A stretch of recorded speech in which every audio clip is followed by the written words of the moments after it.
Greetings, humanity. Welcome to Channel Otherdoc.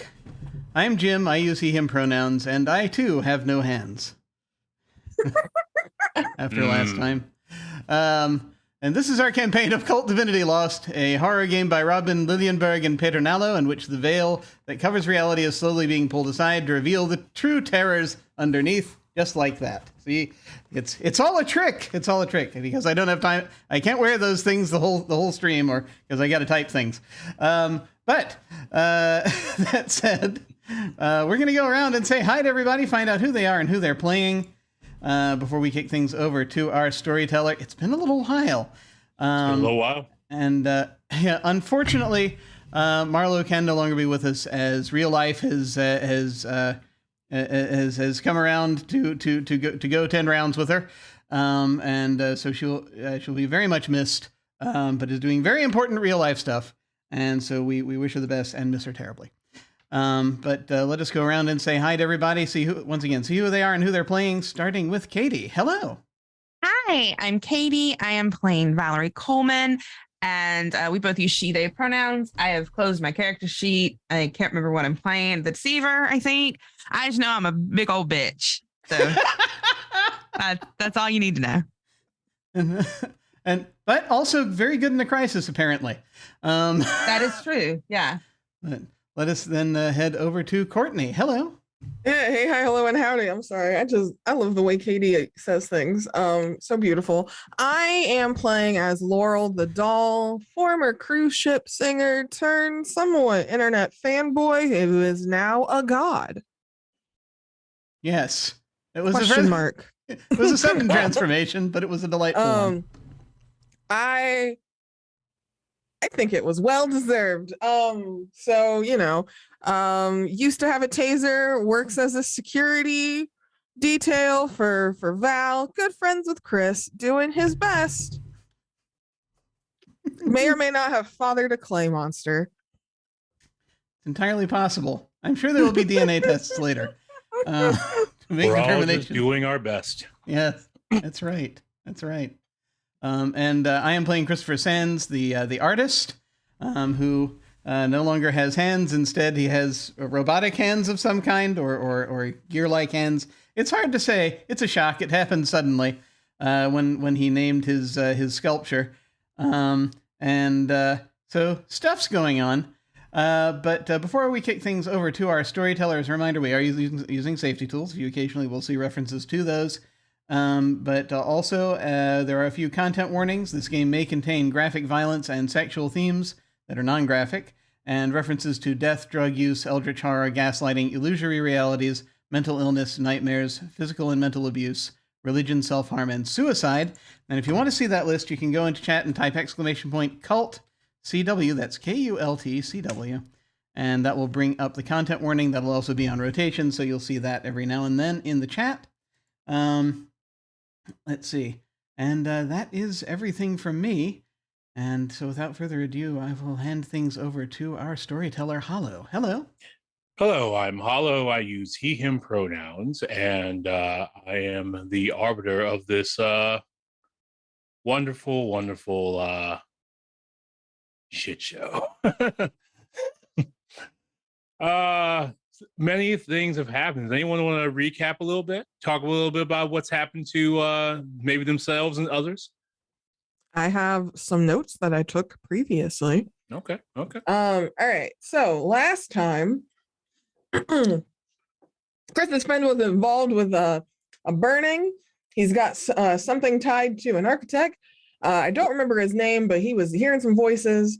And then they were telling him and Chris that they got that special touch, that sparkle, that magic. The nun has ammonia boiled fingies. The car fishtailed while Max was driving. Everybody barely avoided a head-on collision. And Valerie was still eating her cheesecake. Let's see. I tried to have a rest. Nightmares were bad. Next thing you know, Laurel is standing up on a rooftop and gets teased by a pigeon, and then grabs the pigeon and goes boop, boop, boop, and it becomes a magic cell phone. In the dream world, anything is possible.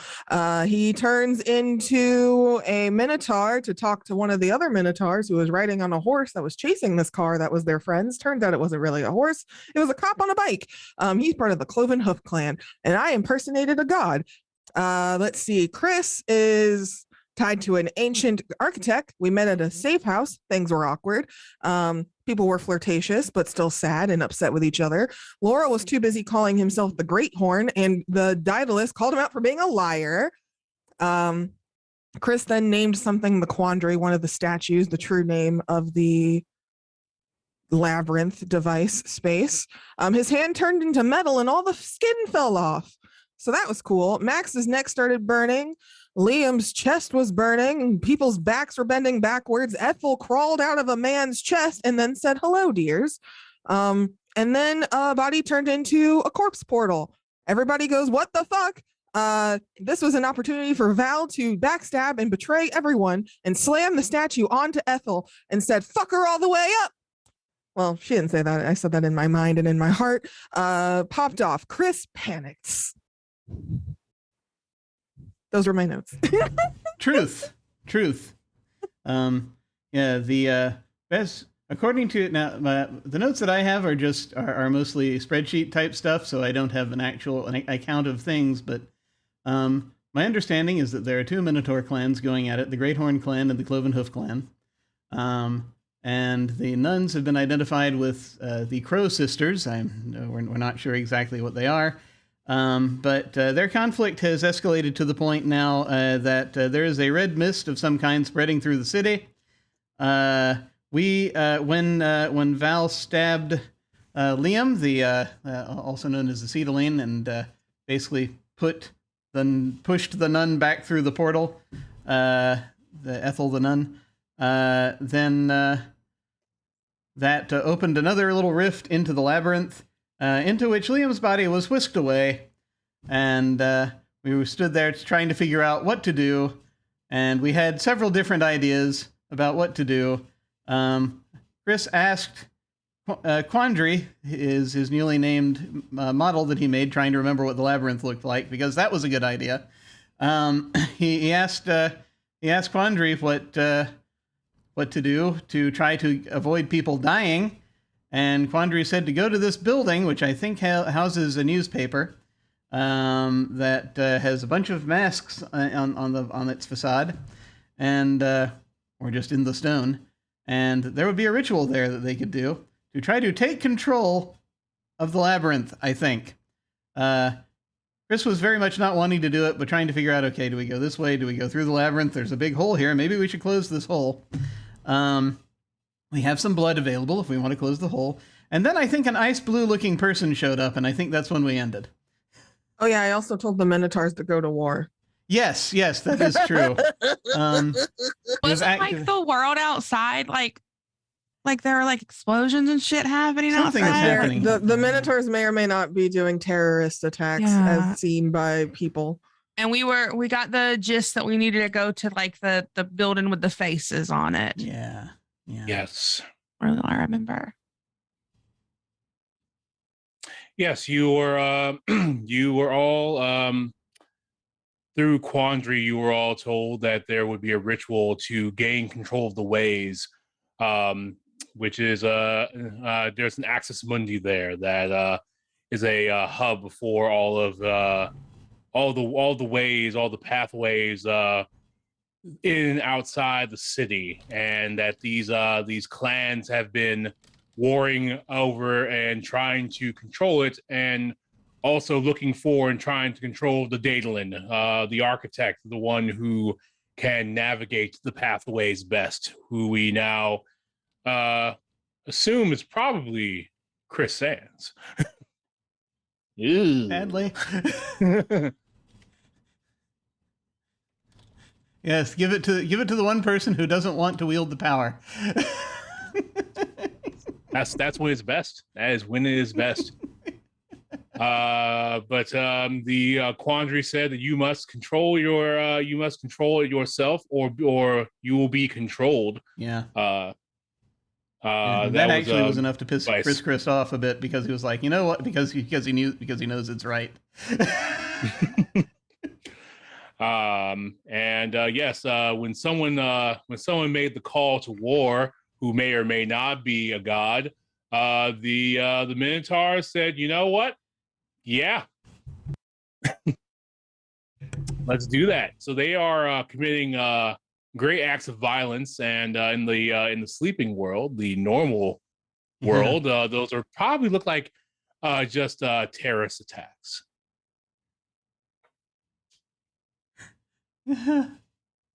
That's my family you're talking about. You have a family full of bull terrorists. You're welcome. And some At least were they're not cops. Well, isn't like one of them a cop? One of them is sort of is. technically. At least one of them's a cop. They're going to go and off a bunch of nuns at a hospital. They're going to do something. I'm sure that'll look fine. We come to think of it, if we let them do it, then maybe that'll take care of the problem of them as well as if the public turns on them. Just a big old, furry cloaked holy war going on in the city. That's all. That's fine.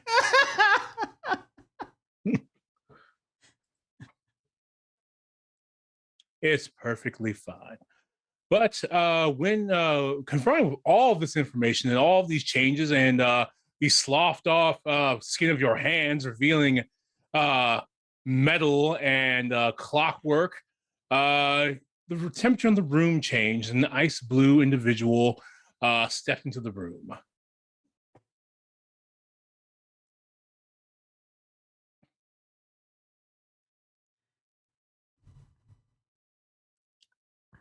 I do like a half step back and look at the people who I view as the real adults in the room. I ain't gonna say shit. Yeah, I think Valerie's more concerned with the fact that Christopher has lost his skin. It's a little concerning. Just a little bit. It's a little concerning. And I think the same something similar happened to Max's neck. Yes, her Maxine's neck. Maxine is currently they are shallowly breathing on the ground as the bruise on their neck is spreading, and just at the very side of their neck, you can see some necrosis. Oh no, that's not good.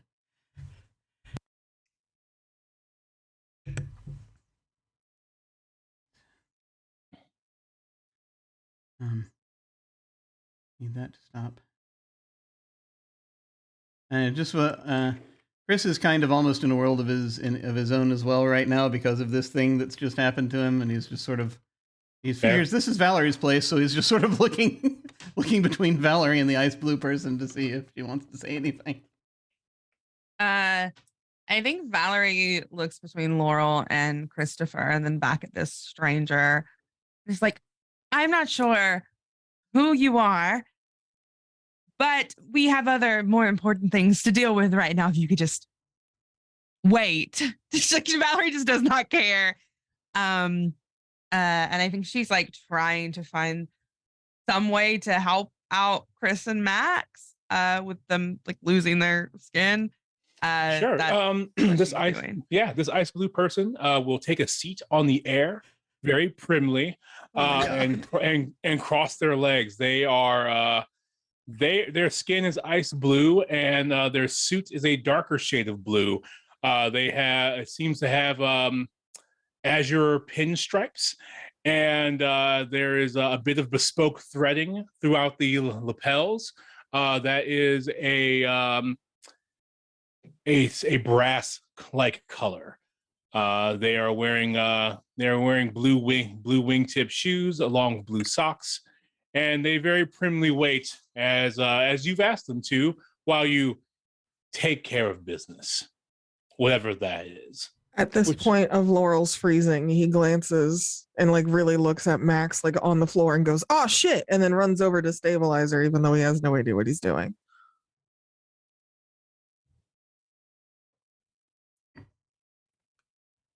I think that Valerie has like taken like a blanket off the back of the couch or something and is trying to sort of wrap it around Christopher's hands. She doesn't really know what she's doing.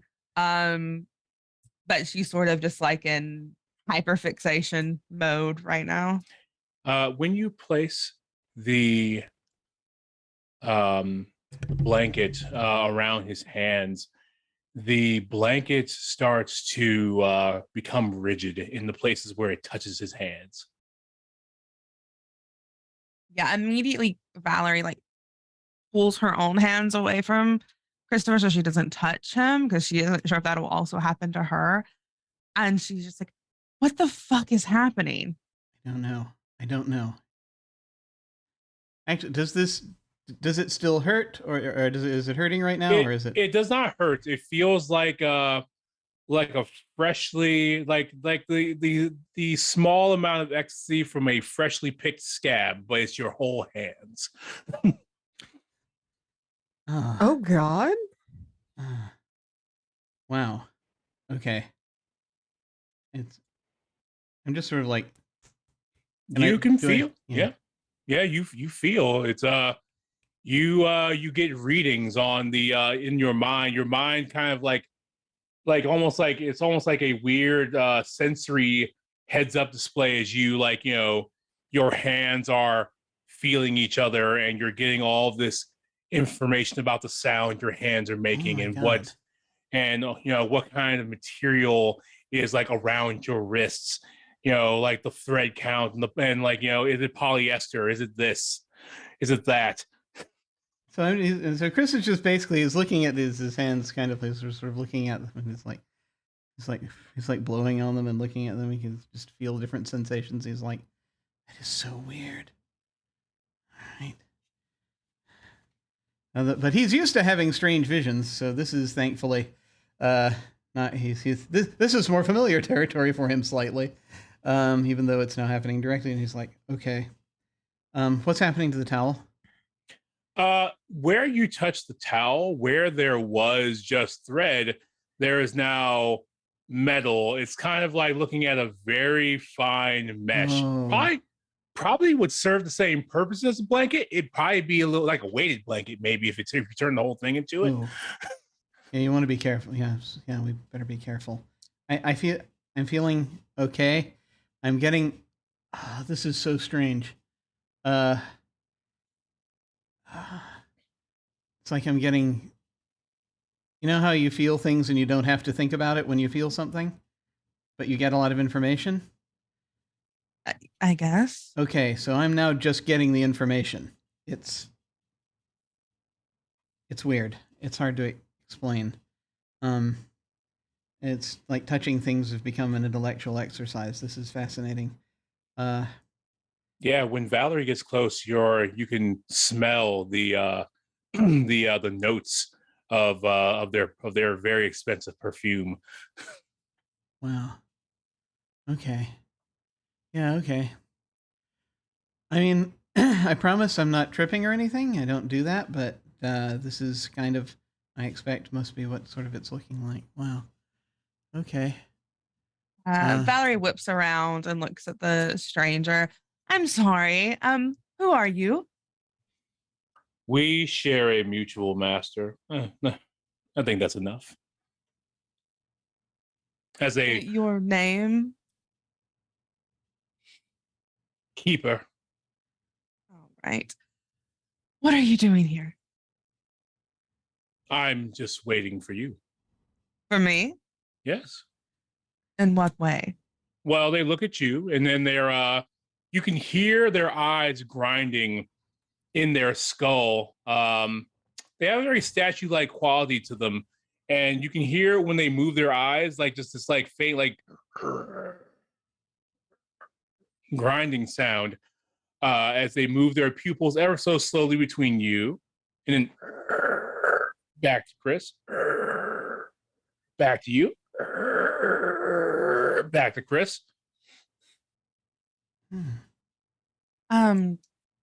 That's not ready in the slightest. You're going to be waiting for quite a bit of time. I'll wait. As they continue to sit on the air, legs crossed. You know, you wouldn't have to wait so long. Can you help me with her? She's not responding. And he would just like point at Max. Oh, I certainly can help. Oh no. They kiss their hands and blow, and Max becomes frozen in a crystal that shrinks to fit in your hand. No, that's not what I meant. That's not what I meant. That's not what I meant. Perfectly preserved, perfectly kept. All yours. That's not what I meant.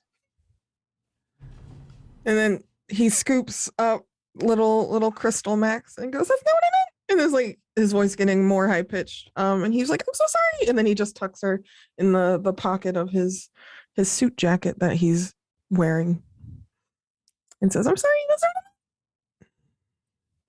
Careful what you wish for.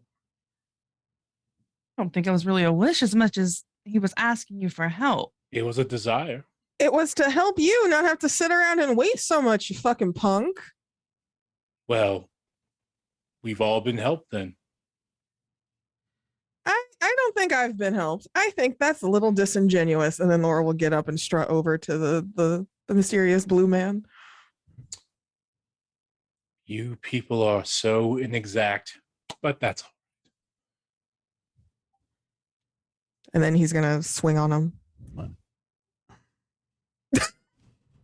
All right, go ahead and make your roll then for swinging on this creature. Oh my God. What am I rolling for? Which stat? Let me see here. While I pick out my 2d10. Sorry guys. I love you.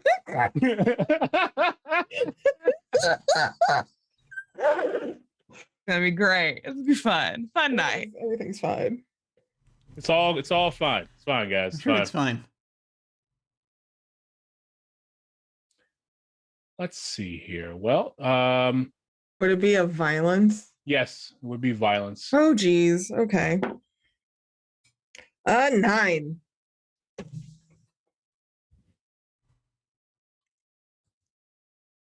That's technically a fail in this game, right? Yeah.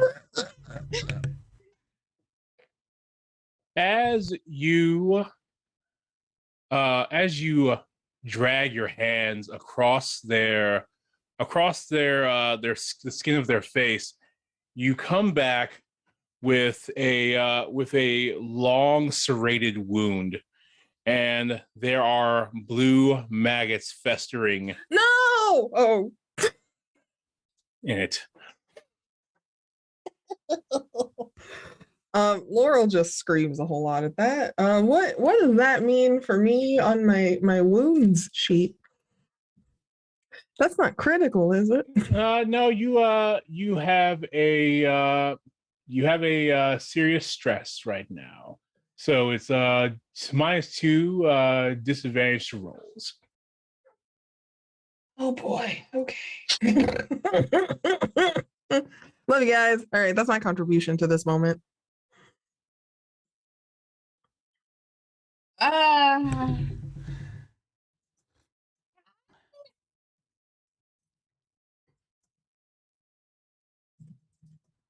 like to ask the gentleman something. Go ahead, because I need to figure out what. Yeah. So I see Laurel try to punch the guy and just basically pull, and his hand comes back. Their hand comes back like, and Chris is going to be like, "Sir, Oh yes. what do you want?" I mean, what's connected to your forearm would be nice.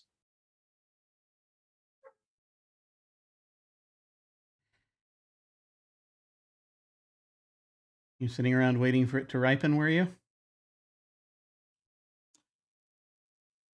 Well, everybody else is nattering along and and doing this and having wars with each other, but that's just so droll. Are you, so to be clear, are you telling me that you want me to be dismembered, or are you requesting a commission? Well, honestly, if you would give me a commission, that would be fantastic, actually. I'm sorry. Do you also are you here as some sort of uh to a guarantor that I go through with what I've promised, or are you in competition? What is your whole deal? I am many things. I am insurance, but that doesn't mean that I can't deal on the side. You called us an exact, but you're doing the same exact thing. No. Your friend asked for help with your friend. They are perfectly safe. They are not necrotizing from the Crow Sisters' curse. But you're not answering any of our questions straightforward. I have given you a straightforward question. I am insurance against you, but also that does not mean that I cannot make deals of my own.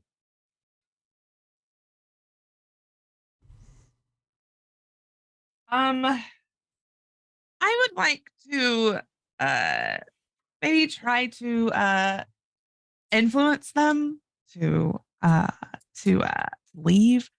And I think that Valerie that takes a step forward and is just like, I have got this under control. Insurance is not needed. And if anything, you're making this take far longer than what it has to. And I'm not sure that our shared mutual boss or whoever you want to call him going to appreciate this taking far longer than it needs to. Well, you should take it up with our boss who took out the policy. But certainly. Would you like to make your influencing roll? Yeah. I would just like it noted that while Valerie has been engaging this individual, I have gone over next to Quandary and might be doing something. Okay. I am still Rolled a screaming. 21. Oh my god. All right. Very charismatic. You're so Well. powerful. Well. Just because, insurance policies don't always have to be in the room. I can be elsewhere. I would appreciate that. I'm sure you would appreciate a lot of things, but I will at least do this courtesy for you today. And they clap their hands and they shatter into a million tiny crystals that then melt and flow out of the room. The minute it's disappeared, Valerie's shoulders sort of fall. Like she lets out a deep breath and looks back at Laurel and Christopher and is just like, I'm not really sure what that was supposed to be. Business associate of your business associate? Apparently, yes. The same person who wants your fucking hands. Yeah, I Trying to prevent that from happening. Together, and I think I can see why now. One sec, hang on. What was that? Chris has been trying to communicate that quick question. Is Quandary popping up on Chris's new Wi-Fi? Yeah. Okay. So I've tried to communicate without speaking. Okay. And just being like a just in case, can you show me anything I might need to banish that guy? They show you a supermarket, and they show you the spice aisle, and it shows you the salt. Oh, well, that makes sense. Okay. And so he actually he'll actually say out loud, "Oh, that makes sense." Okay. So, I think we need to. I think we need to get to the newspaper building, probably, to take care of this. We should probably also close this hole, I'm guessing. How do we go about doing that? Laurel, you got that blood? Oh crap, Laurel, are you okay? Laurel's gonna turn around and look and say, Laurel, it's like. Yeah, so Laurel's just gripping his arm and holding it and looking at it and is trying not to scream again, biting his tongue and crying a little. Yeah, when the blue individual leaves, your hands knit up with very delicate lace-like thread that slightly crushes some of the maggots under your skin, but it leaves a few as a reminder. Okay. And the lace work on your hand says, "Remember." Yeah, I don't think you'll be forgetting that anytime soon, Laurel. Well, the next time you fight that guy, you just want to what you really should be doing is hurling a bunch of salt at him. Or just don't try to fight him at all. I mean, I wouldn't want to fight. I don't want to fight anybody, but you need to get rid of him. I'm just saying, use salt. Laurel nods, and then we have a kitchen nearby, right? Yeah, there's a kitchen in this warehouse. Yeah, I'm just gonna nod silently, pick up a salt shaker, just jam it in his pocket. Pocket salt. Yeah, pocket salt. Pocket sand. Chris has been kind of a little bit experimentally, just like on random pieces of papers, random objects, has been sort of drawing little metal lines on things just to try to figure out how this works. Yeah. You it's a one now you're like cognizant of it. It's a little more conscious. You can not do it if you want. Oh, that's good. But it's definitely an always on until you decide not to. It's definitely not an I turn on thing. It's like I have to stop myself from doing this. Yeah. Okay. It's almost like trying not to pee while you're already peeing. Yeah. Well. That's such a distinct, exact description of something. I get it. Like, it totally works. I actually probably have some welding gloves, in the car. I think I suddenly remember. I don't have to ask Val to use any gloves that she may have around. So I'm probably gonna end up putting on a pair of welding gloves at some point, just to try to help control it. Yeah. Let's also get this portal closed, like you said. Right? So Yeah, that the we blood. can go where we need. We need to put the blood around the rim of the portal, and that should close it. Liam, what the hell did you do? Actually, I know what you did. That's the problem. Okay. Yeah. I think there's a lot going on. Val, you could have come to me. You could have talked to me about this stuff that you ended up getting into if you'd wanted to. I mean, I prefer not to talk about dying soon. It's not exactly my favorite subject. No.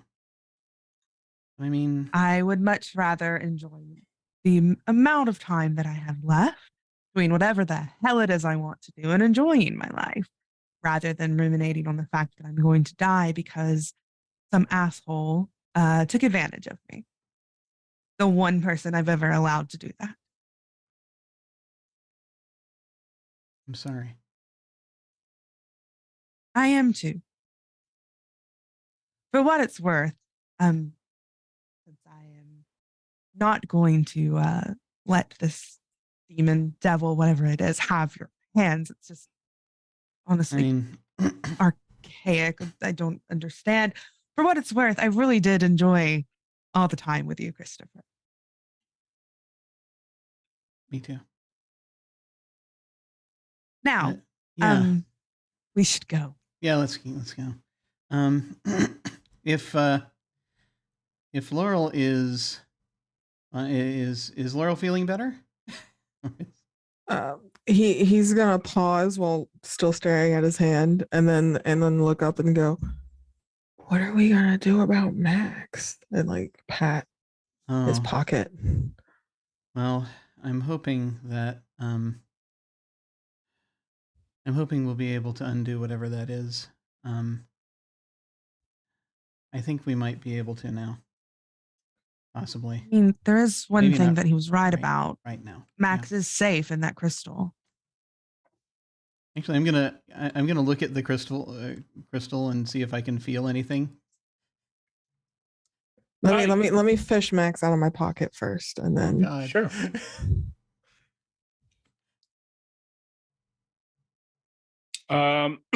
Yes. When you fish the crystal out and you rub your hands over it, you know that this protection is the crystallized form of an agreement that has frozen over her. You know that she is cursed. She is necrotization that was enveloping her is a curse to change her into one of the Raven clan, Oh, no. or the Crow clan, rather. Yeah. The Crow sisters. So so as I'm feeling the crystal, I'm like, oh no. Yeah, it's best she's better off in there right now. I think one of the nuns I don't know if it was Ethel, one of the nuns put a curse on her, I guess. She's if she weren't frozen right now, she'd be turning into one of the crows. oh, I'll be sure to keep her safe then, and then Laurel will put his hand back out. Yeah, I mean we'll figure something out. We should probably stop the city from getting destroyed first. That's probably a good idea. Yeah, because if the city's destroyed, Max is in a crystal. She'll outlive all of us, so we should take care of it. And then we're gonna wrap her up in a little hanky and put her back in the pocket. Do I feel as though it would be safe for me to lift Quandary with my hands now being the way they are? Oh, yeah, that's probably the safest thing you could do, actually. Yeah. Oh, yeah. It's while Chris is doing this, and everyone's getting ready to leave, I just send out a simple little tweet to all my followers, and it's just sort of being vague, I don't know, wild things happening in the city tonight. Be sure to stay inside and be safe. That's just a very vague tweet about don't fucking go outside. Stay the fuck home. Listen to me. If I influence you of anything, it's that. Oh my Lord. Well, there's there's a good quarter of your followers who are just yeah, that's legit.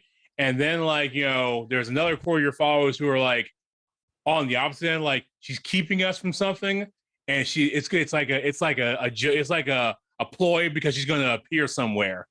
That's fair. I think Valerie probably expected that. Yeah. But if she thinks that if she can at least get that quarter safe, that's better than nothing, Yeah.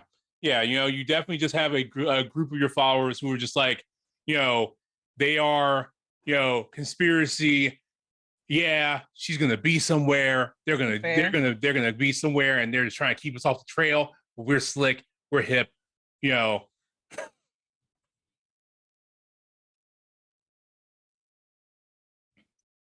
I think Chris gets the statue loaded up. We go back to the car, and we're heading to the building, the newspaper building. Yeah. Whose car are we taking? Yeah, whose car are you taking? A lot of options here.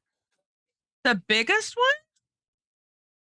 I came with a driver, as I am wont to do. So probably the car that Chris and Max brought. Wasn't that an SUV type of car? It was the long boat style kind of car, old body, steel frame, that kind of deal. Anything that'll hold the statue and then get us our safe. It'll hold it, bet. Yeah. It is, however, conspicuous. It is an art car. It is very conspicuous. If anyone's looking for someone that they're calling the architect, and they want to figure out which car is it, no, we can go. That's fine.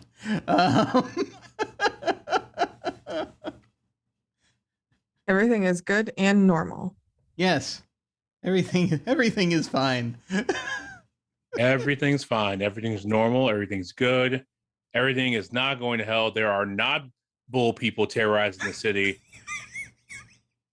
Yeah, as we're driving to the newspaper building, are we getting glimpses of minotaurs, just fighting? You are. You see. So as you drive to the city, there are some places where things are quite placid, actually, because your safe houses are usually on the fringes of the city. But as you're driving in to the heart of the city, you're getting more. It's almost like a very like a cityscape Mad Max situation. Because the bull clans, the Minotaur clans, are very self-sufficient. So even their cars or other vehicles have that sort of feel.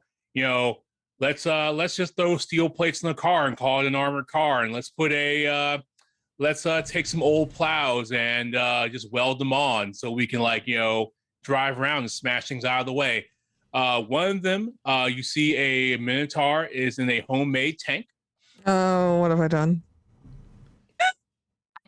Valerie even asked that, Laura, what have you done? What have I done?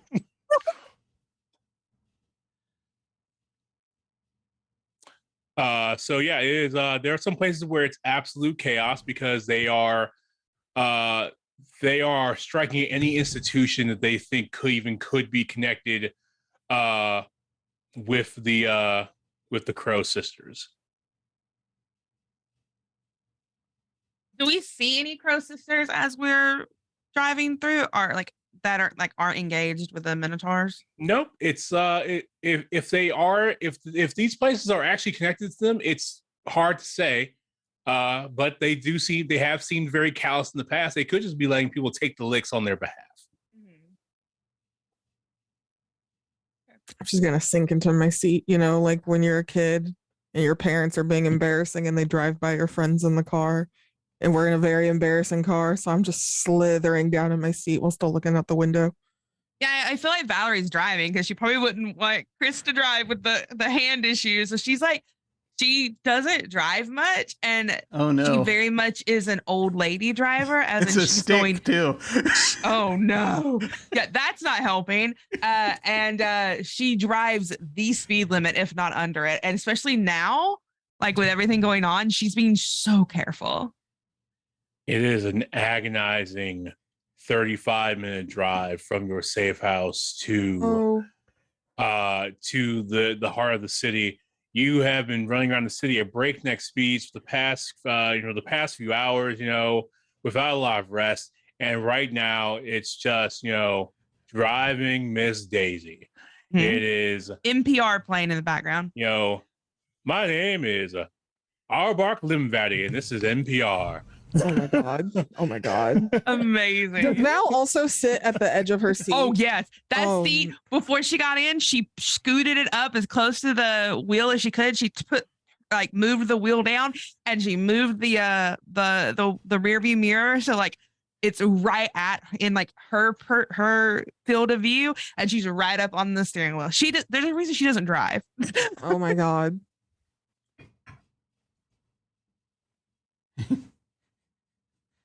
Up next, mom arms Christopher a couple of times, not even needing to, hasn't really hit the brakes, but it's just that arm goes out. Yeah. Not the soccer mom lunge.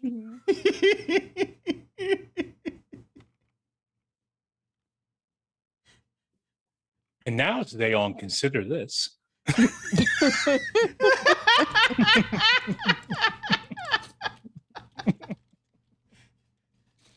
Oh my god. Yeah, says the dulcet voice of Auerbach Limvady, a NPR correspondent I made up on the fly, is on Consider This today, is telling you all about the news today. And they ask you to stay tuned for all things considered. Isn't there a formula for figuring out your NPR name? I've forgotten. Yeah, probably. Something like probably. Something like your favorite favorite cloth pattern and something else. I can't remember. Well, Argyle Peachtree. Yeah, there we go. Well, yeah, then it'd be, brocade spare ribs, just. If the name of your favorite pattern and a deceased singer-songwriter, that's what it is.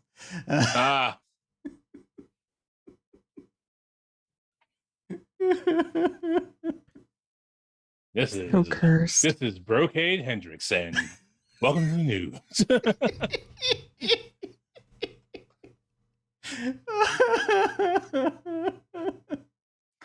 So yeah, you are listening to NPR and while driving Very calmly. and very calmly. I mean, you guys might not be calm, but the car is the calmest thing in the heart of the city right now. I want to. I don't want to. This is an above the table question. Should we go straight to the building, or should we like park like a block away? Like, are we bringing the statue in with us? Oh yeah, we'll need to. Okay, so yeah, then she's not going to park away from it. She's going to drive like right up as close as she can to park. She doesn't care if it's in like an emergency zone or something. Like, who the fuck cares right now? It'd be like turning on a nuclear fire lane. collider without the instruction manual if we didn't bring the statue in with us. Fair. Yeah, she's gonna park just in the fucking fire lane if she has to. All right, you park in the fire lane of the newspaper building with NPR, and the car probably maybe still running. Do you turn the car off? Yeah, I take the key. I don't want someone to steal the car, so I take the keys with me too. I tuck them in my just gonna jacket get towed. pocket. Well, actually, everyone's probably too busy to tow this car. That's what I'm saying. I don't think it's gonna matter. It's like she's not worried about getting booted or towed or something. Yeah. So like she's just there's so much shit going on. She doubts that anyone will care. It's fair. Yeah, she does make sure it's locked so no one can like steal it in like an emergency, or they'll have to fucking hotwire it if they want it. Yeah, you park, turn off the car. It almost stalls because you shift down wrong. Oh no. To park.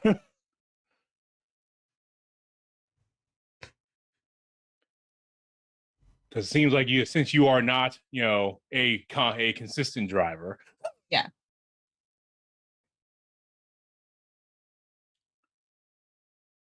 And then I'm just gonna head inside with Laurel and Chris, wherever we need to go.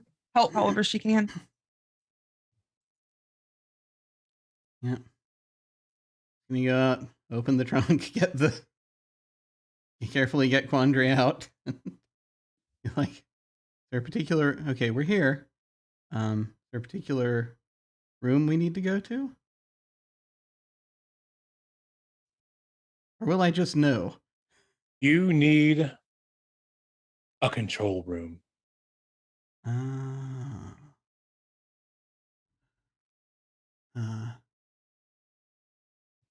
So we can. Where are we going, Christopher? We need to find a control room. What are we doing? Is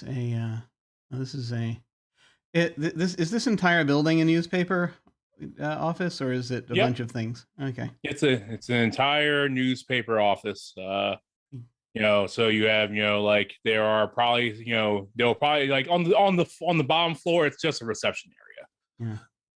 I guess we have to find the bullpen. I'm not sure how newspapers work in modern times. I just remember what I've seen on TV. I don't think I've read an actual physical newspaper in the last 15 years. I think it's what people would think of as the hub of this building, the place from which everything is controlled. Right? Yeah, a bullpen type of thing. Let's go look for cubicles. Yeah. Okay. This will be interesting. He just sort of picks up the sculpture and starts walking inside. How many floors is this building? 5. Laurel's like, I'll be right back, and he takes the elevator up to the 5th floor. Any specific reason? I'm curious about a thing. People in charge usually go upstairs, right? They have the nice rooms. And then he just presses the button again to like hurry up the elevator. Yeah, it's either going to be like a bullpen or maybe an executive office or something. That's a good call. I don't know. You can come with if you want. And then he presses the button one more time. I don't think it's wise for us to be split up at this point. So we'll go check that out first, I think. Well, I'm going to go wherever you folks go because I'm carrying a labyrinth and I don't know if it's safe for me to press buttons. That's fair.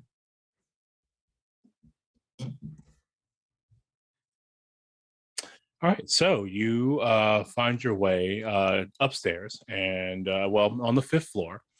And what's up here when the elevator door opens is Looks like mahogany walls, but they are covered in sheet glass, and the waterfalls are running down them on both sides.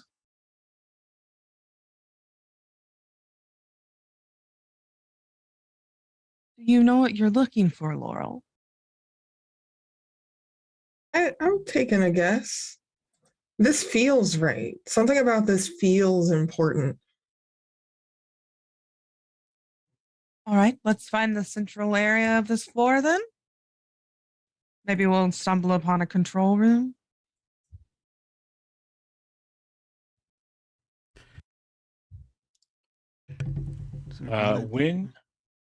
When you walk forward, there's a large double panel door, and it opens sometime on some kind of sensor, and you see 3 receptionists, two men and a woman, but there's a brief flash, and you see a 3-headed dog for a moment, and then it flashes back to 3 receptionists.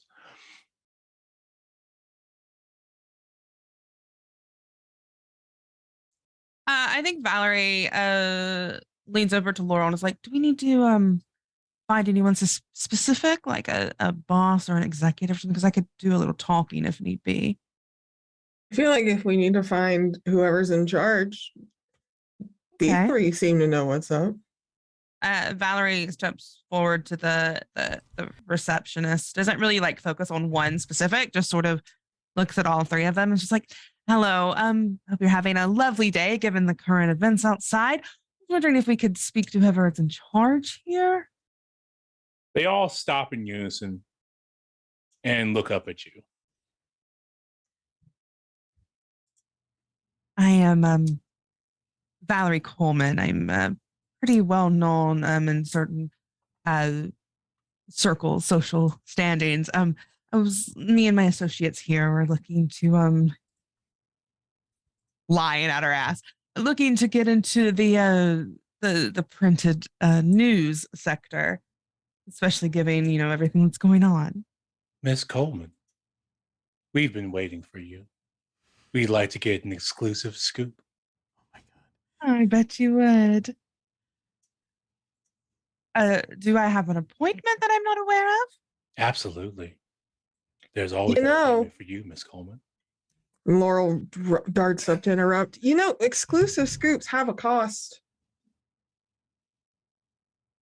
And he looks to Val for approval. Yeah, Val not arguing is the approval you're getting. Like, she's into this. Well, greed. If that's all you need. It's not greed, perchance. No. And then Laurel does the Karen finger wag. We can feed your avarice. Absolutely. And they open their mouths wider. And like a broken ATM, bills start to filter out of their mouths.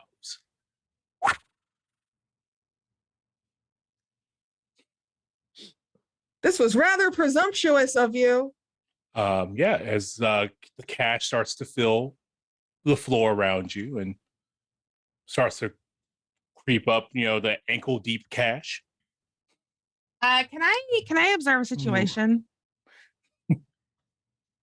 Imagine what that feels like. I can only be in ankle deep cash if it's pennies. Can I roll to observe a situation? Sure. Yeah. A +1.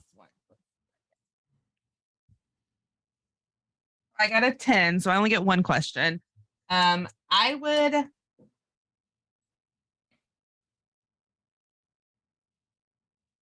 What is being hidden from me? What is being hidden from you is the director is directly behind this guardian, and this is absolutely a guardian that you have to overcome to get to the director on the other side. Okay. Yeah, I think that Valerie sort of like straightens her shoulders up, and like this look of disgust is on her face, and she like laughs a little bit. She says, "You think I need your money?" This is laughable, honestly. Well, they their mouths close. It's almost like watching a doll close as their mouths crinkle some bills in mid-flight and then suck them back in.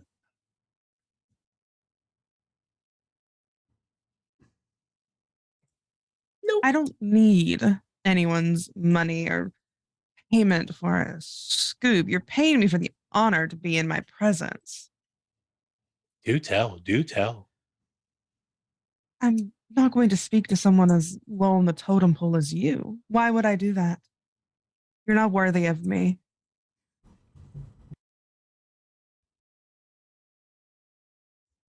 What is your worth? Far more than you could ever come up with. But I think your director might be able to put some options on the table. That is what you tell, but is that what you feel? Fully, yes. Why would I spend any of my precious time left on Earth downgrading myself?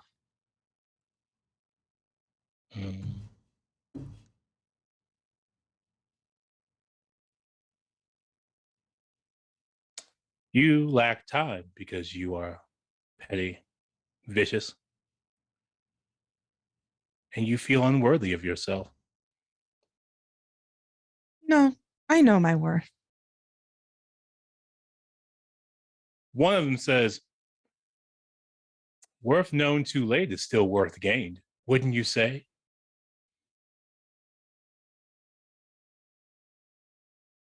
Well, you have been waiting for me for so long for this scoop that you want. I do suggest you take advantage of it soon because there are other places that I can be. We know that there is only one place you can be, but you have satisfied us. And their heads loll backwards as they sit and their arms go limp. And the chairs move, and the desks move to one side. As that happens, you hear the clinking of chains.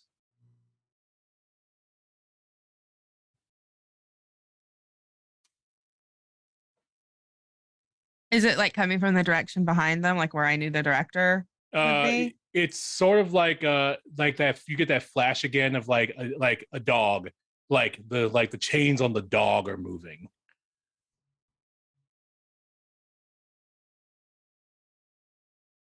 I think I take a step back and I'm waiting. Val's trying to keep up that air of not caring specifically, that she has better places to be. All right. The door, which had wood paneling on it, but that crumbles away to show a very ornate Gilded Age style door. And sorry, go ahead. Yeah, and when it opens on its own, and you are confronted with a torrent of papers and photos and spilled bins of cell phones, constantly reading, scrolling timelines, and computers, old and new, adorn the walls. Some of them are running DOS, some of them are running XP, some of them are running things that haven't happened yet, as information zips to and fro. And there is a very avuncular looking old black man sitting behind a desk wearing a bow tie, suspenders, and a striped shirt. They sort of cracked their neck. Ah, Valerie! Welcome. Well, you seem to know who I am. May I ask who you are? You can call me the editor. Well, wonderful to meet you. These are my associates. good to have associates, isn't it? Fantastic. I love it. I think she looks at like Chris and sort of raises an eyebrow, trying to like trying to ask Chris in like a way like, is this where we need to be? Like, are you getting any messages? Chris is just, yeah. Quandary is vibrating in your grip. Is it? I'm trying to be like, okay, you okay? You okay? Just thinking to Quandary, are you all right? I am vibrating with anticipation for what you will do next. Okay. Well, we're about to do something. I feel as though I'm. Should I do this? Yes, probably. I feel as though I'm about to do something I shouldn't do, but we're going to try to do it anyway. Let me pull up this move, real quick. That I put in another document here. Here we go. Let's see. Where is that? Yes. So this has got to be a place where the illusion is weak, given everything that we've been seeing. Chris isn't entirely sure everyone else is seeing all of this, but he guesses from people's reactions that maybe they are. I'm gonna try to use my enhanced awareness to look at this place and this person and see if there's more information here that I should know going into this. This could be very bad. Is this a good point for me to do that? Sure. Okay. Here we go. I'm gonna roll a couple of dice.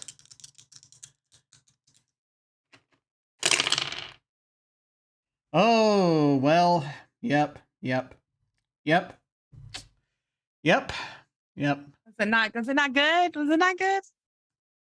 Yep. Oh no. Yep. No. Yeah, I got a total of 7, which is not good. All right.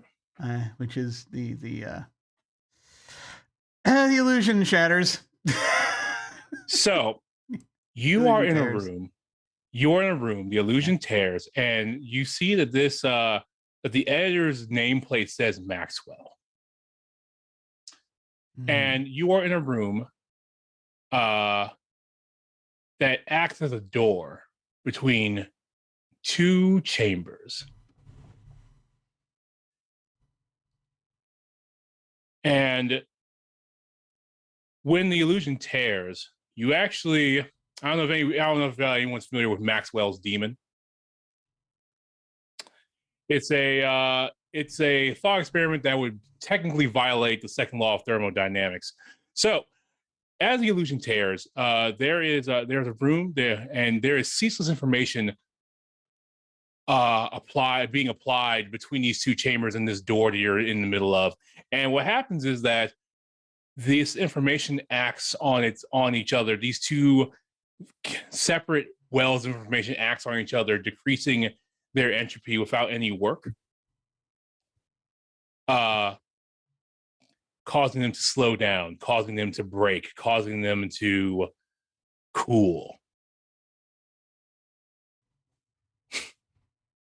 Because only the fast acting information comes out first.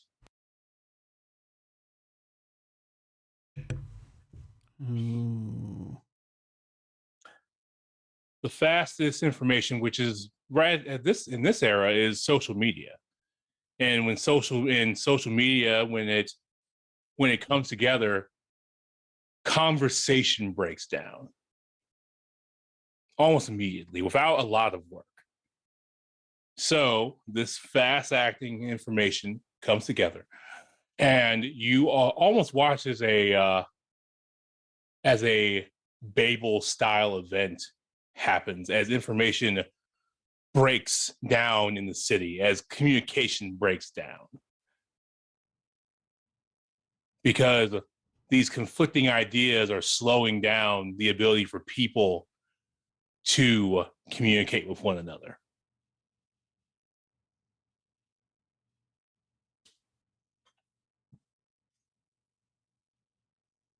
So these streams of information are now flowing and now all almost frozen. Ideas are frozen in these two states between you as the illusion tears. And in that moment, the ways are frozen.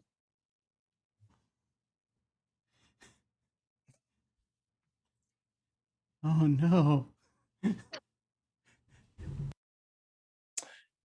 There is a violent eruption from Valerie's back as a chain appears and snaps and breaks all at once.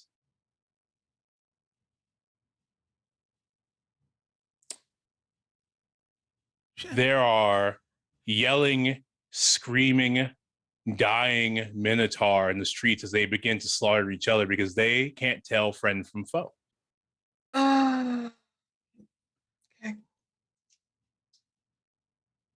And this spreads from Minotaurs to people, to the Crow Sisters, to all the forces that have been fighting one another, but in bands for so long. Now you've created this chaos, which then slows into almost a philosophical goo of action.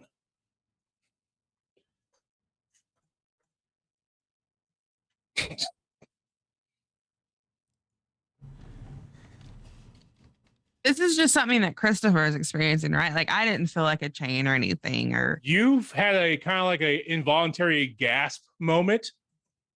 If you want to act that out, but other than that, you feel great, actually. Probably maybe better than you felt for a long time. Like you've got something to look forward to. Yeah. I actually am just sort of staring at Valerie's back. Valerie's And- back has a wagging, broken chain link hanging off of it. Oh my god.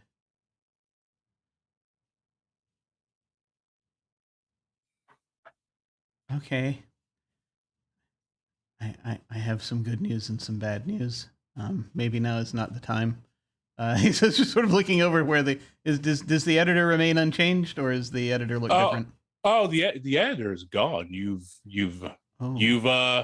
Maxwell you've opened the door. You opened Maxwell. Oh no. I'm like, okay.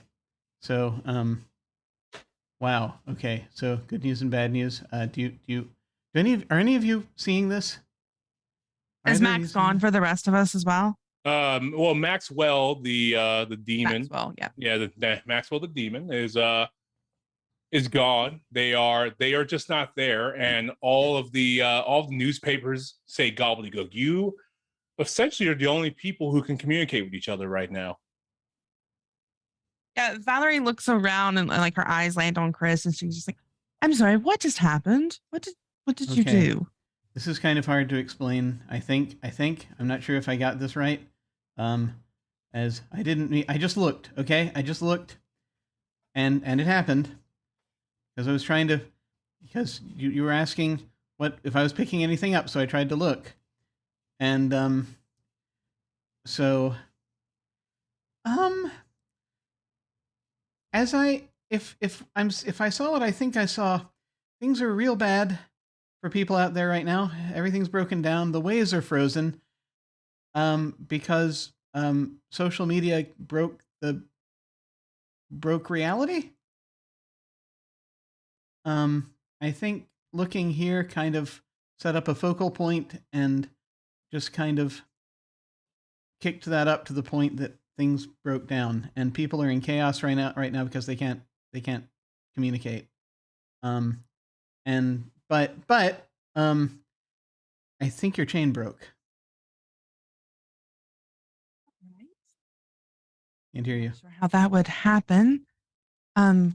I'm going to open up my phone and like see if I can see anything on social media. It's almost like social media is melting. Like your timeline looks like string cheese at a deep dish pizza place. Okay. Okay. That sort of throws Valerie. I think we should probably hurry. I'm going to just carry his. Chris is just like, okay. Is like, oh fuck. He's going to carry Quandary to the desk. And just be like, okay. This. Do we need to fix anything before we start this, or do we just start this? Not entirely sure what we're even doing, so I think we should just start it. And I actually, and that was, he says it out loud, but he's also saying it to Quandary. If you think we should start, then we should start. Well, he's not here. The person that was occupying this office isn't here right now. This feels like this is probably the place. Though I think the ways are frozen. Is that going to be a problem? You are the Daedalin. If the waves should be frozen, then they should be. If they should not be, you should not make them not be. Okay. Oh, so we're reshaping now. Okay, I got it. I think maybe. All right.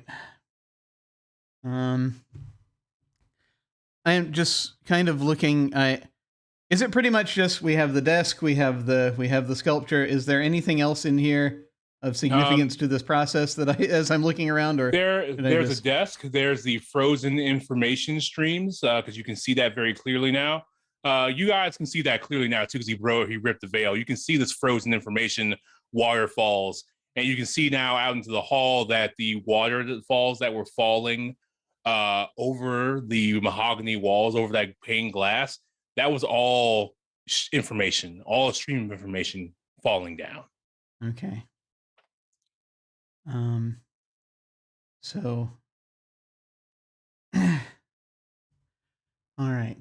Well, I guess we should start by fixing this and making things flow a bit more simply so that people are going to be able to kind of at least communicate on a basic level with each other. I think that we should probably keep the social media off for the moment if we can. I don't know if we have that fine a degree of control, and he's just sort of trying to sense through what he's got. He's set Quandary on the desk. He's taken the gloves off, and he's got his hands on either side of Quandary, and he's like, okay. So, and he just sort of looks up at Valerie and Laurel. Are we ready? As we'll ever be. Okay. Laurel nods and seems a little concerned, but he does the Midwestern where he slaps his legs like, oh, well, guess we'll take off. Woo! All right. Let's do this. Little whelp. Mm-hmm. And I'm going to see if I can. Just going to try communicating with Quandary and see if I can find out how to do this. You get a sense of concentration and of building, much like you do any other day of the week, where you would put something together, and, as long as you understand it.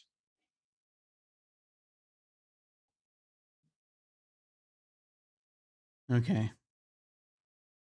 All right. As he's doing that, Valerie, how do you feel about the lack of social media, just kind of frozen in stasis? I think she's a little thrown off because her go-to when she isn't communicating or doing anything is to be active on social media, even if she's not letting herself be known, that she's letting others know that she's there. She's at least she's always watching, she's always caught up with whatever's happening. So she is resisting the urge to double check that it's still offline for some reason. Even though she knows and believes what Chris was saying and she saw it with her own eyes, she's like resisting the urge to have her phone out because it's like a comfort type of thing. But and I think it's like for the first time she's feeling like real separation anxiety. Laurel, you are also very tied to social media in some ways, vicariously through Max, and also your relationship with Valerie. And also your newly found clan is now without communication. What does that feel like? What's that doing? It doesn't feel very good. He's thinking about all of the consumption he's made on socials and how that has contributed. He's kind of questioning his own understanding of recent events and his history. And he feels mostly immense guilt for what's happening with the Minotaur clans, what's happening with Max. Some for the people around him, but he feels like they are in capable hands. Like whatever comes Chris and Val's way, they'll survive. But he's feeling guilt for those that he's unsure about. That's more of what his focus is on. And he feels like he has been extremely dishonest with how he feels about things. And it's making him a little bit more withdrawn. Okay. While we're marinating on that, let's take a break. Righto. All right. As we prepare to reshape reality, we're going to take a break. We'll be back in a little bit. I've got a slightly shorter interview in from a little while ago, and we will when we come back we'll see if if we can screw up the city any more than we already have. I think we can. I think the infrastructure was already doomed. So if anything, these could be seen as improvements. It could be entirely. Yep. I mean, it's just remember what Catherine Aird said, that it's if you can't be a good example, you may as well be a horrible warning. We'll see you in a little bit. Oh my God. All right. Welcome to the break. I have Lindy here to talk to us a bit. Hello. Hello. Thank you so much for coming and having a little chat with us. Thanks for having me. I just wanted to sort of dig in and find out. You do quite a bit of RPG streaming and what have you nowadays, Yes. and I just wanted to find out what started the whole thing. How did you get into tabletop gamery? So as of now, I'm an addict, but it started, one of my coworkers said, hey, do you want to play a D&D game? And I said, yes, I have wanted to for probably a decade now, but the timing has never worked out. And so we had the same shifts, so we had the same days off, so we were able to make a group. I was hooked instantly, and then when I moved to a different state, I didn't have my group anymore, so I went on to Roll20, joined the first random group I saw, and I'm still playing with them 4 years later. And then at some point I was Twitch streaming video games. It's like, might as well just put the D&D show on there as well, since we're playing anyways. All I'll do is just throw it on OBS. And that's basically what got me started, is me going, might as well try this. Nice. So what did you start out playing initially? What kind of character? I started, my first ever character was a half-elf bard named Alora, and it was a very typical bard, but her instrument was the bagpipes, because she was adopted by a dwarven clan, and I loved her. She's very near and dear to my heart. I think one of the happiest things for me that has come about from the whole being able to play musical instruments in these games thing has been the addition of the bagpipes to the list of available instruments. Yes, I can't play any musical instruments in real life, so I was like, I'm going to play the bagpipes, the best instrument, as a bard.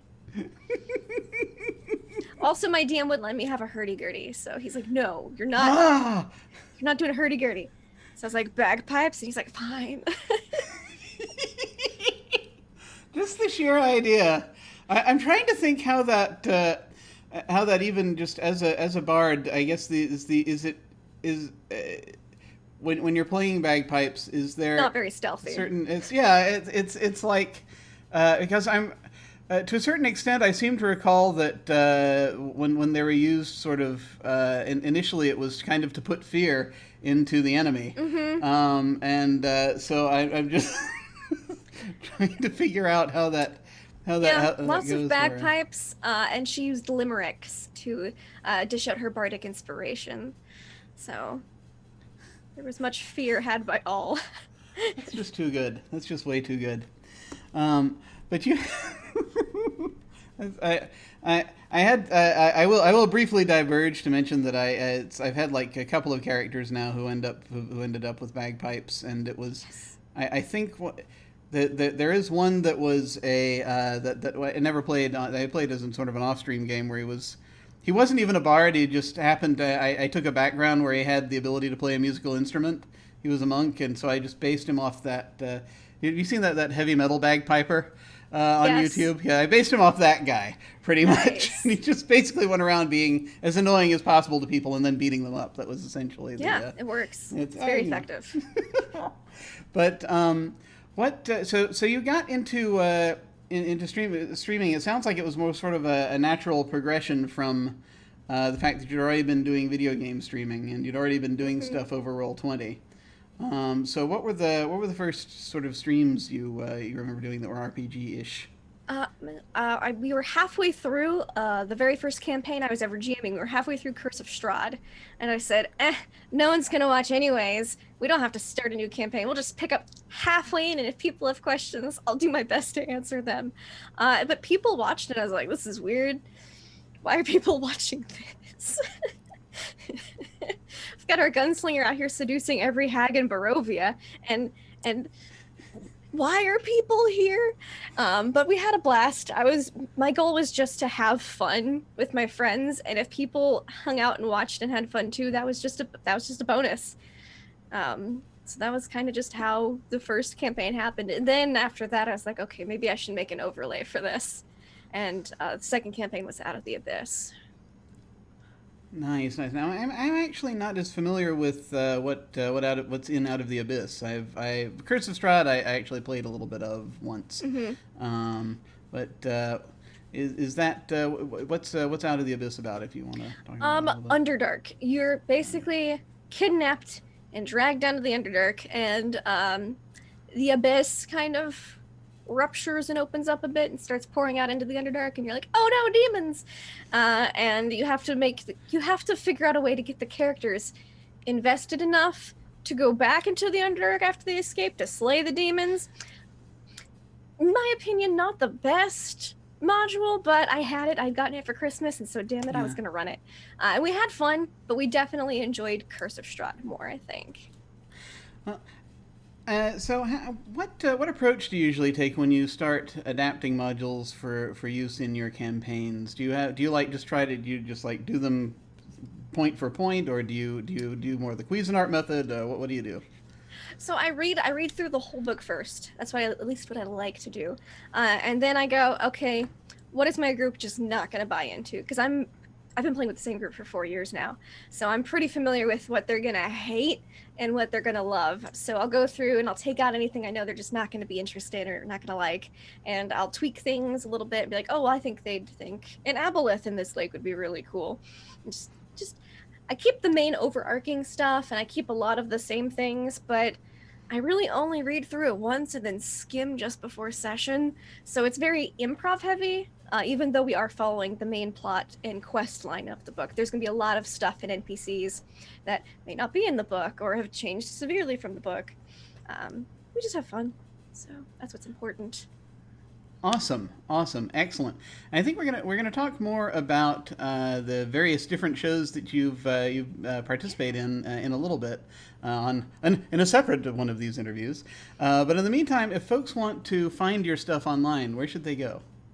Okay, so they can follow me online at LaughLoveLindy on Twitch, Twitter, YouTube, etc. Mostly Twitter and Twitch. I'm behind on YouTube, and I have a feeling I will perpetually be behind on YouTube. But all the past stuff's on there for the most part, so check that out. being behind on YouTube is a definite mood. I can definitely identify with that, as are, I'm sure, plenty of the folks who watch this channel. But awesome. Well, folks, thank you very much for watching, and we will catch you next time. Farewell.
Welcome to the break. I have Lindy here.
We have returned, and my dearest hope is that all is well, and that we're just going to do a quick little spackling over of the problems with the city, and then everything will be absolutely fine, and I'm sure there won't be any problems at all. And I'm sure that was completely believable.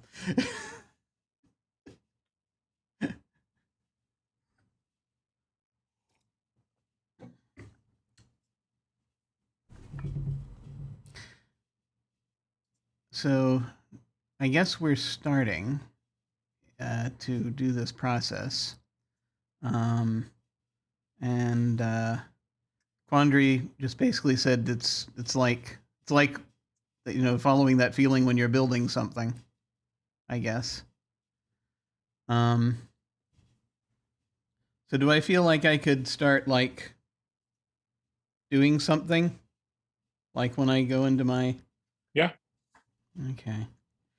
I'm gonna turn to Valerie and Laurel and just say, okay, could the two of you, could you help me with something, as I'm not sure. I'm about to start fiddling with the fabric of reality, probably. So we're gonna need to get a simple stream of communication to start with, I think, before we let it build up. So, and I know you've both got people you want to communicate with and calm down and get them to stop hitting each other. So if you could prepare messages for the output, I feel like that might help. Would that be okay? Would you be okay with doing that? Do why not? All right. What is this output gonna be? Is it gonna be a video? Is it gonna be, because the way I need to convey my message is done in a real specific way, Chris. I feel like it can look like whatever we want it to, probably, if I do this right.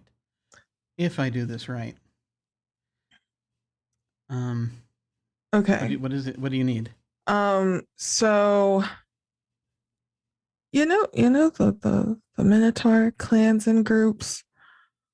You said there were a couple of them. Yeah, one of them thinks I'm their god, and I'm the reason why they're fighting, and I don't think they're gonna want to listen to me like this. And he like gestures at himself. Okay. Do you go ahead? Is it possible to conjure an image of me looking a little, and then he puts his fingers to his head and make little horns? I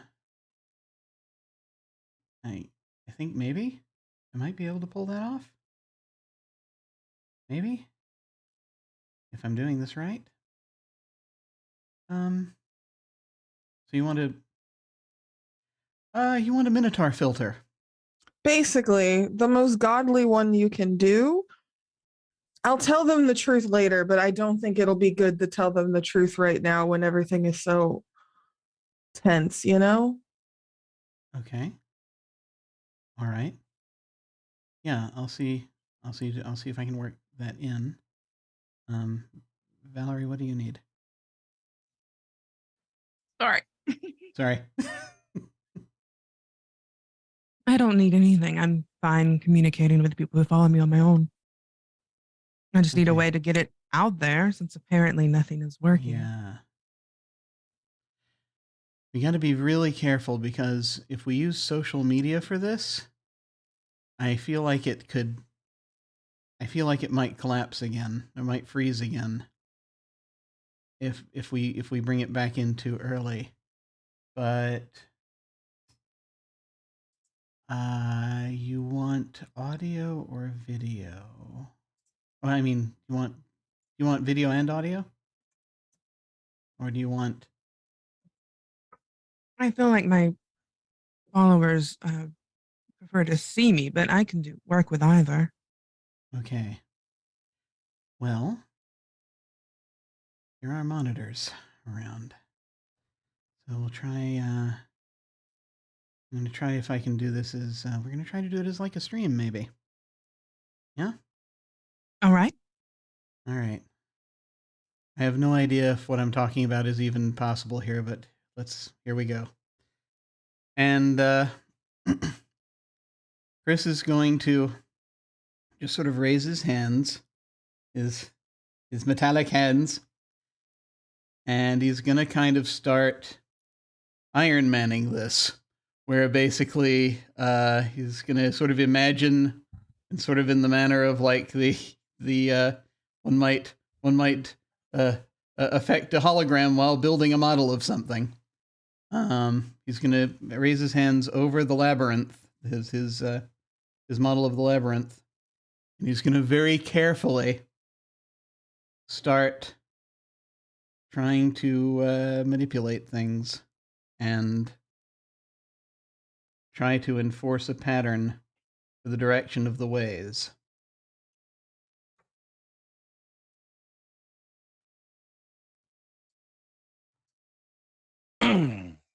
As you are moving your hands and you're trying to build and form, Valerie, what is a city?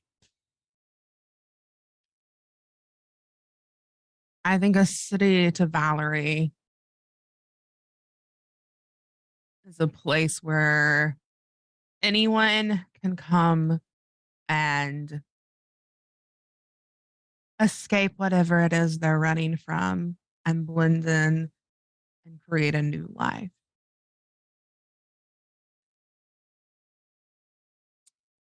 Laurel, what is a city?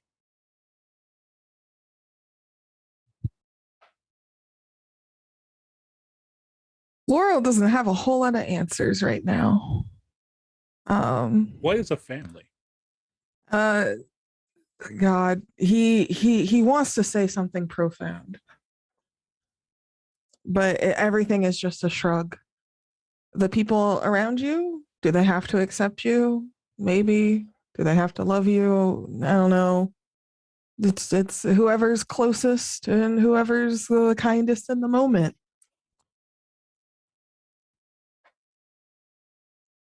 Christopher, what is a bond?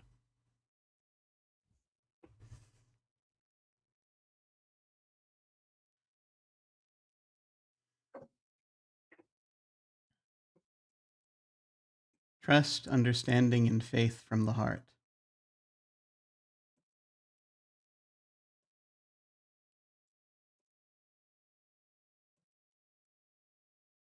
These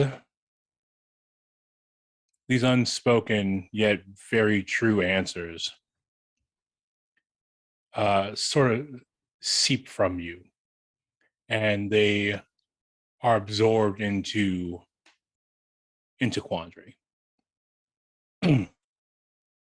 And your hands, you can feel now that there is an invisible clay-like metal that is formed from these very complex understandings of what it means to be in a city, what that city is meant to do, meant to be to people, as you are reforging communication at its base. And under your hands, you can also feel that the city you are interacting with is a veneer on top of something old and decayed and ruined by neglect and tarnished by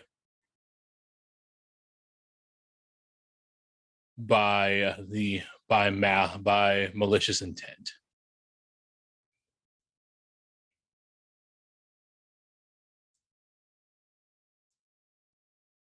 there is a moment when all of you can see that out in the distance, there are other points of light that wear the same veneer as the place you call home. There are other places where there are people who believe they are living, but they are simply existing.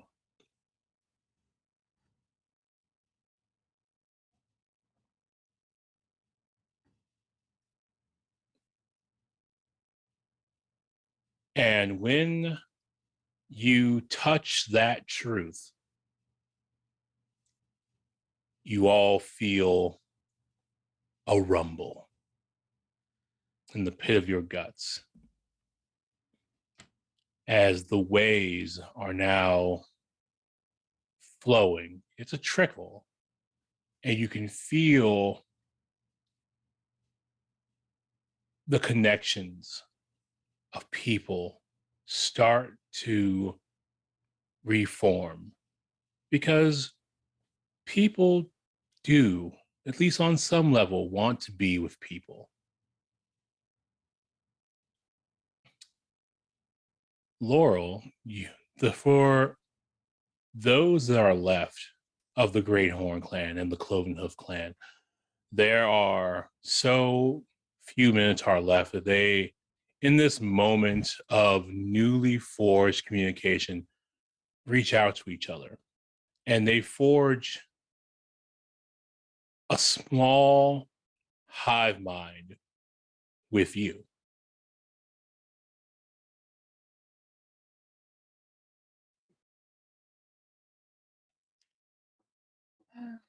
Oh boy, oh boy, oh boy.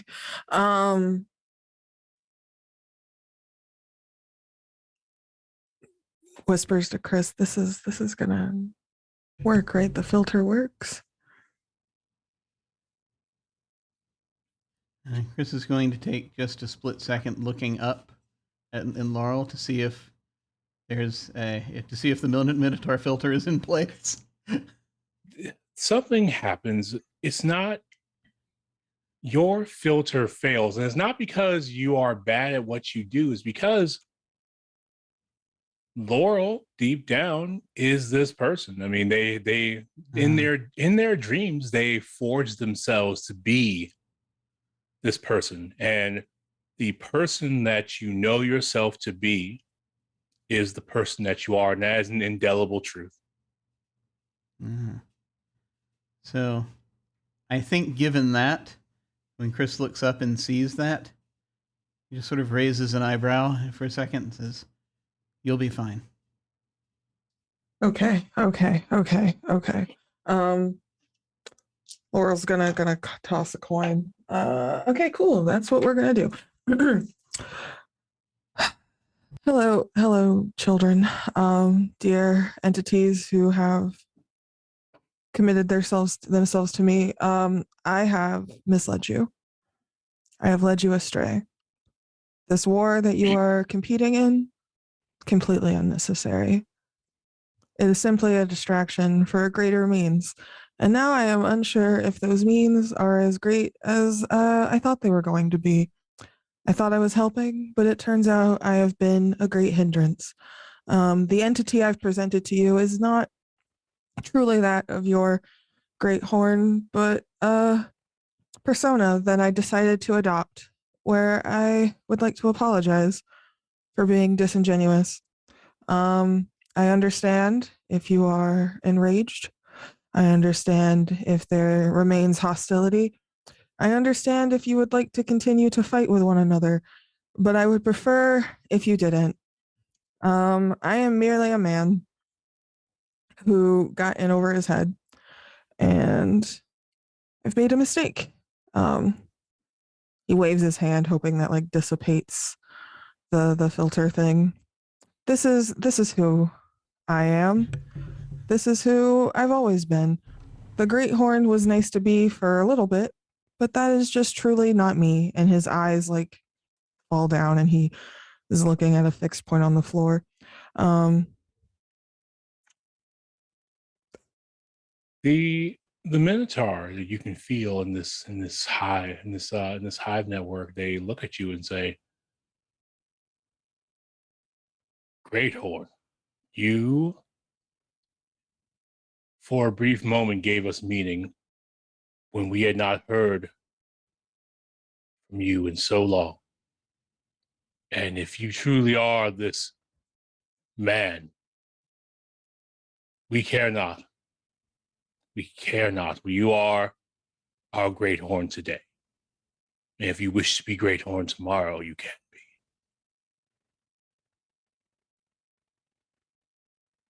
Out of character, Kortney about to cry. In character, Laurel probably also about to cry. And he takes a long pause and says, I would be honored, but I'm we'll navigate that as that comes. Then we will navigate together, Great Horn. Thank you.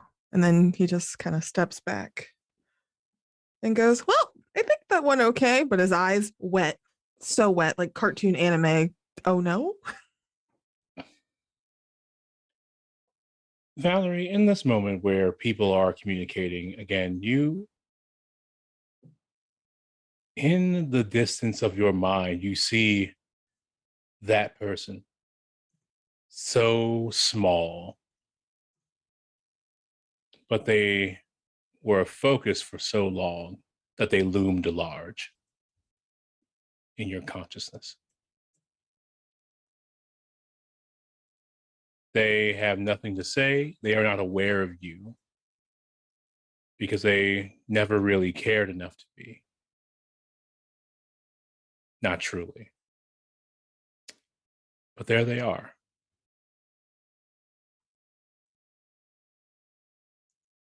And they are available for whatever you have planned for them.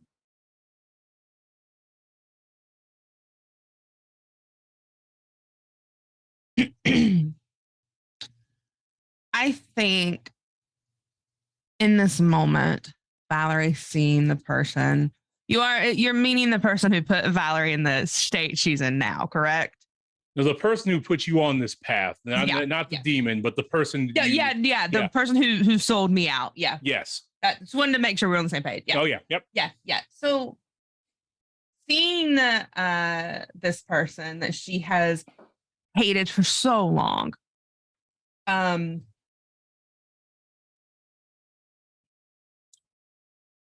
I think she has the chance to get some sort of vengeance. And she wants so badly to take it. And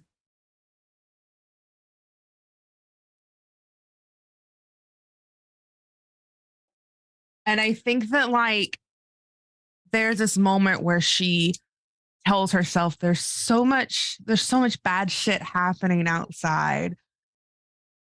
And she really shouldn't make anything worse.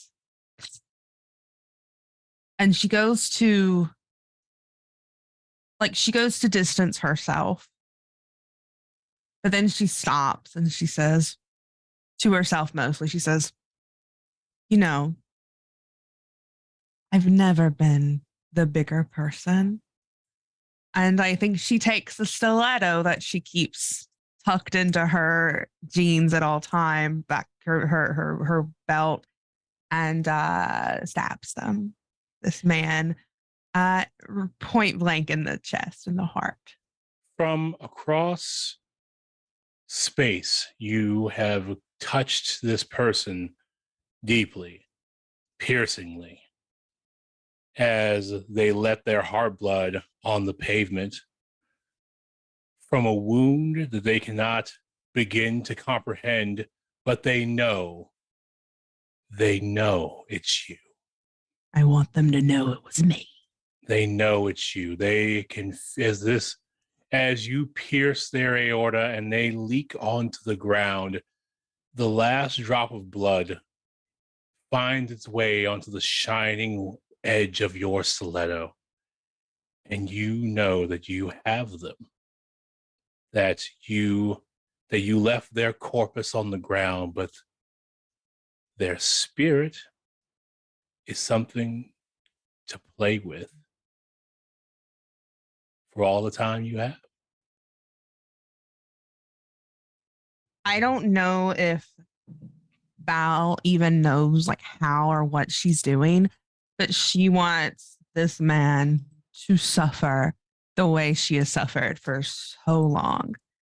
To know that to feel that death is around the corner at any moment, and to feel like she owes everybody and that she's completely faking who she is every moment. This weight that she's carried on her shoulders for years. She does everything in her power in this moment to make sure that he suffers in every plane of existence he's on. It is in that moment that you, instead of being the chained, become the chain holder, as a small chain links its way from your hand to what is in the knife, only visible to you. They can be in a hall of mirrors for the rest of ever. So say you, so you will it. Yeah, I think that she doesn't really care where he's placed so much, as long as she has this hold over him. But she wants him to feel that gasping pang from where she stabbed him, getting worse and worse and worse for the rest of his existence. So mote it be.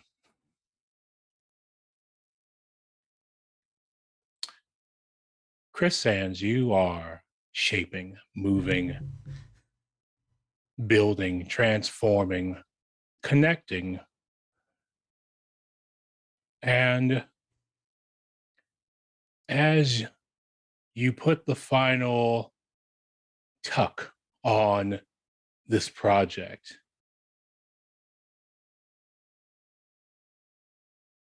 you hear a cacophony of voices, a choir of voices say, "What have thou wrought with what we seek to sup from?"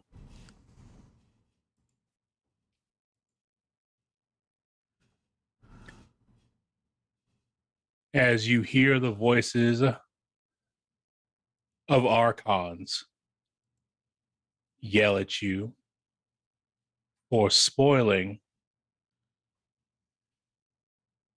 what they hope to last unending.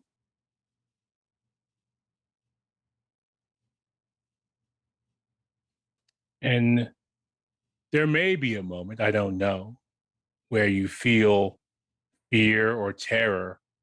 But if you do, floating like a leaf on the wind is a seedling saying, "You've got the spark. You've got that spark, man." And I think that even though we just got back, I think it's a good place to end this episode as we go into our final episode, Catharsis. Ooh, that's a really good place to hang, like keep it hanging. Yeah. Can't wait to suffer with friends. I have. Can I tell you that I have thought of a response? Yes. Should I say it now or should I absolutely hold it? Say it now because you got Chris, it right now. As he hears this, and he is fortified by what Acetylene has done, even as he's completed what he has, he's probably isolated that section of the whatever little part of the city that Valerie's victim is in, because he was expecting a message, and instead she used the labyrinth to stab a dude. So we might need to talk about that later. That's on you for not expecting me to stab someone. No, it's perfect. It's perfect. But, it is. It totally is. But he has completed this, and he's just sort of realized this, and he hears these Archon's voices, and he hears the Acetylines, and then he looks out from where he heard the Archon's voices as he is finishing, and he says, "Yeah, well, I am an architect. I do my work, and I am no one's pawn. All right. And that, I think, is just what he has to say to them. All right.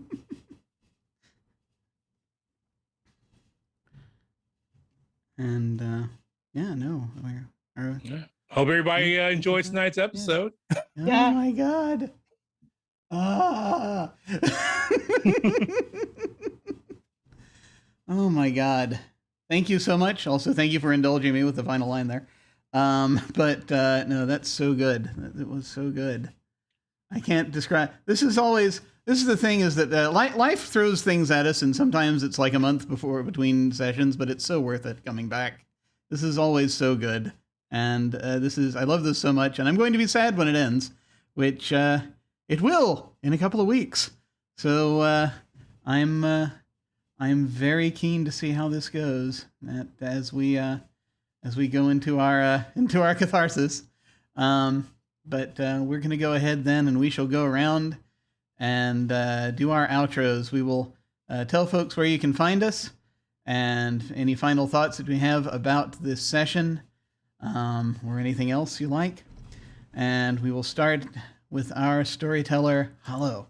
Hey, I'm Hollow. You can find me here in 2 weeks, more than likely, ending this this episode of KULT. Well, this mini series of KULT with our final episode, Catharsis. You can also find me on the Majestic Goose Network every other Wednesday.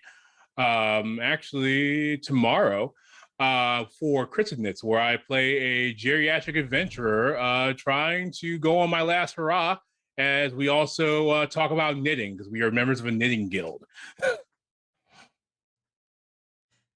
So good. So good. Awesome, man. And all right, we'll go ahead and head over to Kortney.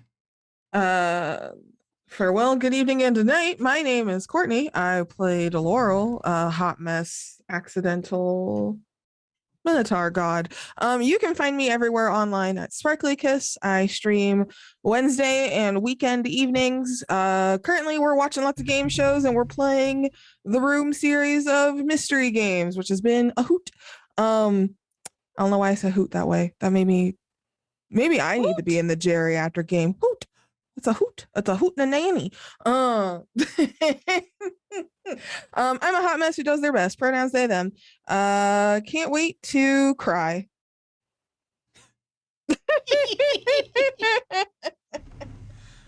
If there's anything worth crying over, I think it's the events of this thing.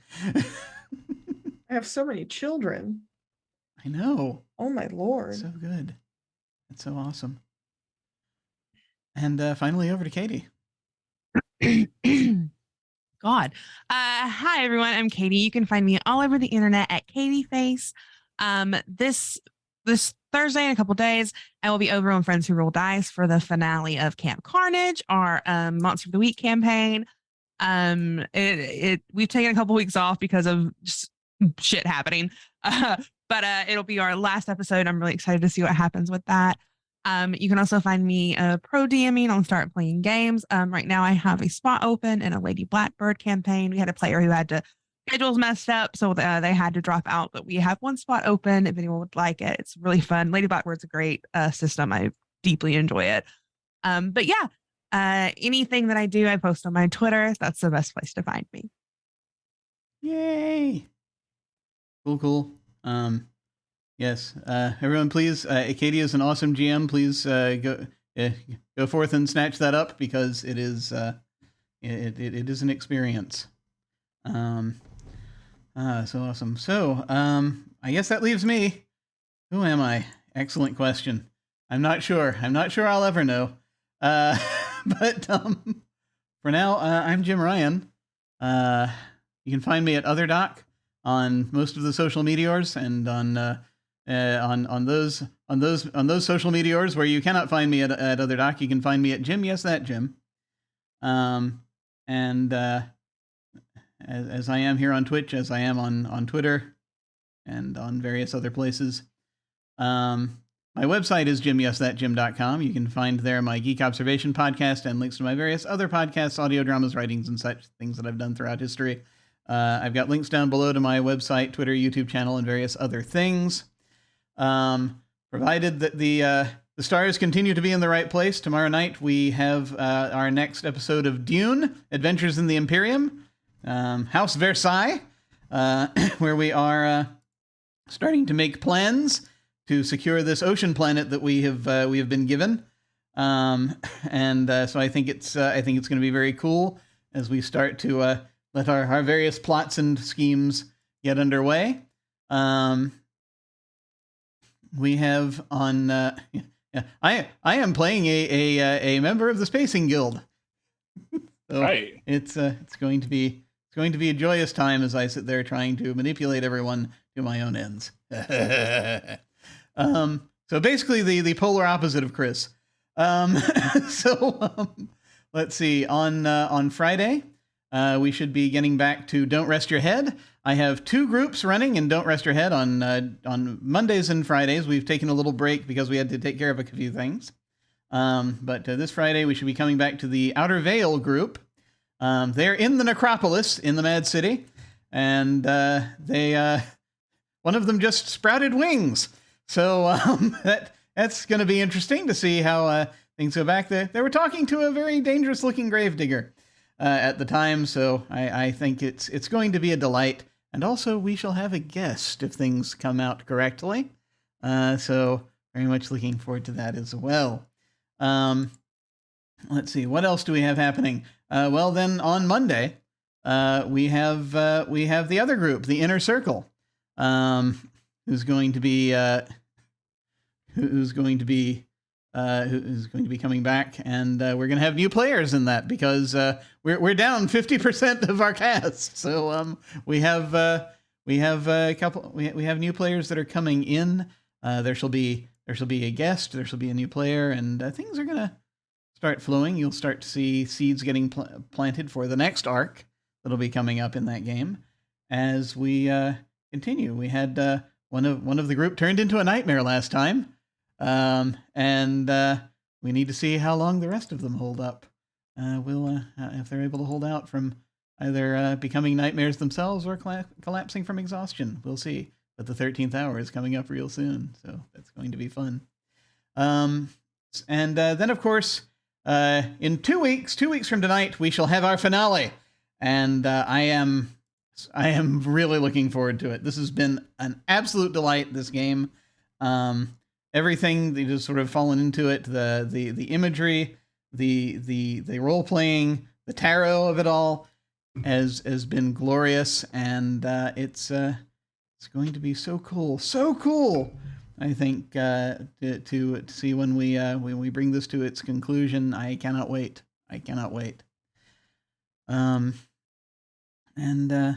So I think that'll be about it. I think when we hit the end card, we're probably gonna go try to raid somebody. I was so excited I forgot to look and see who's doing stuff right now. So I will do that after we go to the end card, and then hopefully we will go say hello to somebody. Feel free to hang on and say hi to them with us.